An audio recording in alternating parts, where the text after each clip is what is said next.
അദ്ഭുത ശിവലിംഗം ഉള്ള ക്ഷേത്രം അറിയാമോ?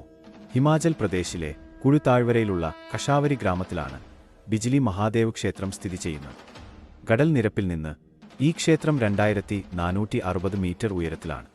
ഇന്ത്യയിലെ ഏറ്റവും പഴക്കം ചെന്ന ക്ഷേത്രങ്ങളിൽ ഒന്നായ ഇത് ഹൈന്ദവ മതത്തിലെ പ്രധാന ദൈവങ്ങളിൽ ഒരാളായ ശിവനു വേണ്ടി പണികഴിപ്പിച്ചതാണ്. ബിജ്ലി എന്നാൽ ഇടിമിന്നൽ എന്നാണ് അർത്ഥം. ഏറ്റവും കൂടുതൽ ഇടിമിന്നൽ ഏൽക്കുന്ന പ്രദേശത്താണ് ഈ ക്ഷേത്രം നിർമ്മിച്ചിരിക്കുന്നത്. എന്നാൽ ക്ഷേത്രത്തിന് ബിജ്ലി ക്ഷേത്രം എന്ന് പേര് വരാനുള്ള കാരണം ഇതല്ല. 12 വർഷത്തിലൊരിക്കൽ ഒരു ഇടിമിന്നൽ കൃത്യമായി ശ്രീകോവിലിലെ ശിവലിംഗത്തിൽ പതിച്ച് അതിനെ കഷ്ണങ്ങളായി പൊട്ടിക്കുന്നു എന്ന് പറയപ്പെടുന്നു. പൊട്ടിയ ശിവലിംഗത്തിന്റെ കഷ്ണങ്ങൾ പൂജാരിമാർ ശേഖരിച്ച് അത് ധാന്യങ്ങൾ, മാവ്, വെണ്ണ, മണ്ണ് എന്നിവയുമായി കലർത്തി വീണ്ടും ഒരു ശിവലിംഗമാക്കി ഒട്ടിച്ച് ശ്രീകോവിലിനുള്ളിൽ വെക്കുന്നു.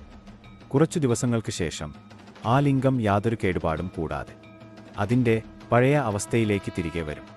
ഈ പ്രതിഭാസം ഓരോ 12 വർഷം കൂടുമ്പോഴും സംഭവിക്കുന്നു.